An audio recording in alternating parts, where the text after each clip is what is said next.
तो यह बात तो सभी को पता है कि गणेश भगवान का मुख हाथी का है और एक दांत टूटा हुआ है। इन्हीं दो कारणों की वजह से उनका विवाह नहीं हो पा रहा था। तो इस बात से गणेश भगवान अक्सर नाराज रहा करते थे। एक दिन एक देवता के आग्रह पर गणेश जी उनके विवाह में अपनी उपस्थिति दर्ज कराने गए थे। विवाह स्थल पर पहुंचने के बाद कुछ देवताओं ने मिलकर गणेश भगवान का समय पर विवाह न होने के कारण उपहास किया, जिससे गणेश जी बहुत अधिक नाराज हुए।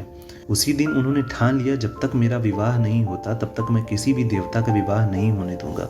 गणेश भगवान के पास विवाह और अन्य संदेश लाने का काम उनके प्रिय वाहन मूषक राज किया करते थे। अब मूषक राज जब भी किसी देवता का विवाह का समाचार लाते, तब गणेश जी उन्हें आदेश देते कि मूषक राज अपनी सेना के साथ जाकर उस विवाह के मंडप को गिराकर तहस नहस करते एवं बारातियों को भी भगा देते। इस तरह गणेश जी और मूषक राज की मिली भगत की वजह से किसी भी देवता का विवाह नहीं हो रहा था। गणपति जी के व्यवहार से तंग आकर सभी देवी देवता भगवान शिव और माता पार्वती के पास पहुंचे और इस विकट समस्या का समाधान मांगने लगे। भगवान शिव और माता पार्वती ने कहा कि इसका हल तो आपको केवल ब्रह्मा जी के पास ही मिल सकता है, कृपया करके आप ब्रह्मलोक जाएं। माता पार्वती और महादेव को प्रणाम करके सभी देवी देवता ब्रह्मा जी के पास प्रकट हुए।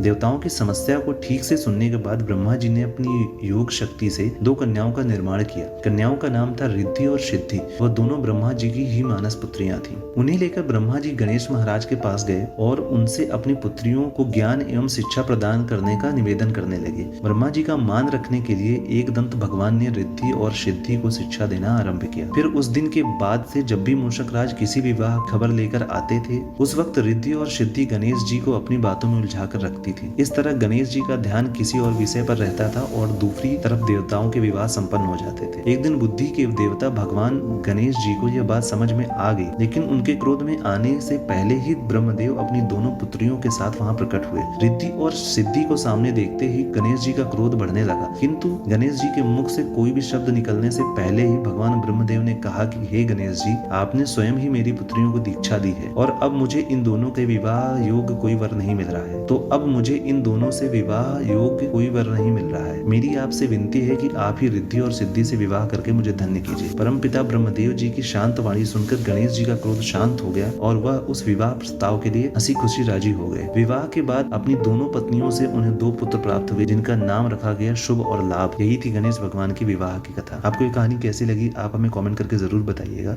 ऐसी और कहानियों के लिए आप हमारे चैनल को सब्सक्राइब कर सकते हैं। Thank you so much.